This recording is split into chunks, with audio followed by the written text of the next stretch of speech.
Vous vous souvenez de la chanson du Roi Lion?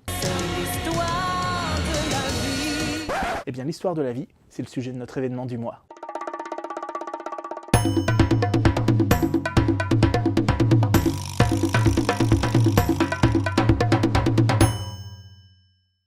On reproche assez à la littérature française de manquer d'ambition et de ne produire pour l'essentiel que des petits récits intimistes qui peuvent être parfois très bien.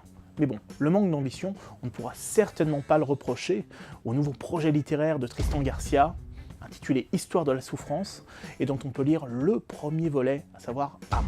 À travers les quelques 700 pages de ce premier volet, Tristan Garcia nous ramène pas moins de 2 milliards d'années en arrière, oui, ça remonte un petit peu, et raconte notamment la naissance du premier ver, V-E-R, oui, je sais que ça peut prêter à confusion, et signe donc une grande épopée à travers les époques et les lieux. On passe ainsi notamment de Rome à l'autre côté de la Méditerranée, en passant par le Japon, la Chine ou bien encore l'Inde ou l'Océanie. Et surtout, ce qui est passionnant dans ce projet qui pourrait sembler conceptuel mais qui ne l'est en fin de compte pas du tout, c'est que c'est un grand feuilleton qui se lit un petit peu comme un Harry Potter. Pourquoi?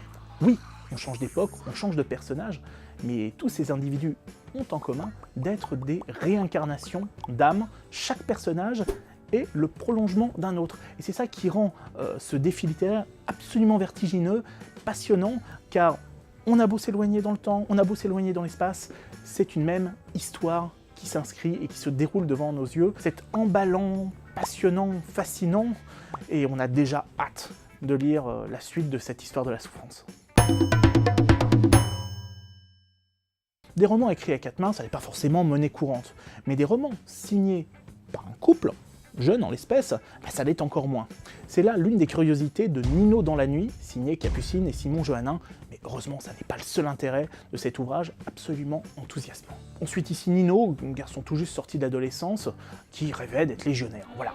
Mais bon, le destin prendra un autre chemin, alors il va zoner, passer de petits boulots, pas forcément reluisants, en activités, pas forcément licites. Il a aussi sa copine dans sa vie qui est essentielle. Mais au fond, le récit compte moins que la justesse des descriptions, des personnages, la beauté des mots, la beauté de la langue, qui est particulièrement râpeuse et totalement vénéneuse. Et on se surprend à être embarqué et à dévorer Nino dans la nuit, jusqu'à la fin, qui peut nous prouver que l'ascension sociale peut prendre des traits très surprenants. Capucine et Simon Johannin, ils sont jeunes, ils sont beaux, ils sont talentueux, ils sont énervants, et on adore leurs livres.